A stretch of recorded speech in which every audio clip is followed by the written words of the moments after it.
Micro weddings. A new buzzword in the wedding field, but what does it mean? And why are they so popular all of a sudden? Well, as the name suggests, a micro wedding is simply a smaller version of a regular wedding. Each micro wedding looks different, just like typical weddings vary. What unites all micro weddings is that everything's done on a smaller level. That means less guests, so the counts on everything go down and tend to feel more intimate.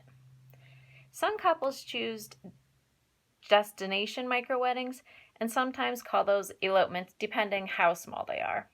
Technically, some say under 10 is an elopement and between 11 and 50 would be a micro wedding, but who really cares what you call it really, right? As long as it works for you. So, how did these micro weddings get so popular?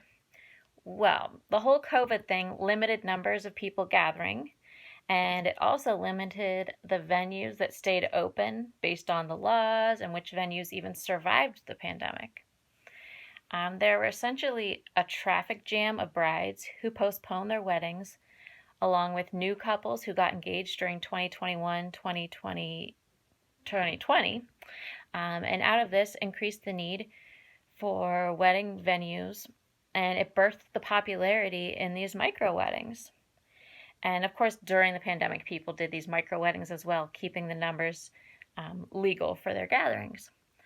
Some couples chose these micro weddings for these reasons of the past, and many are just choosing them because they like this intimate wedding type going forward.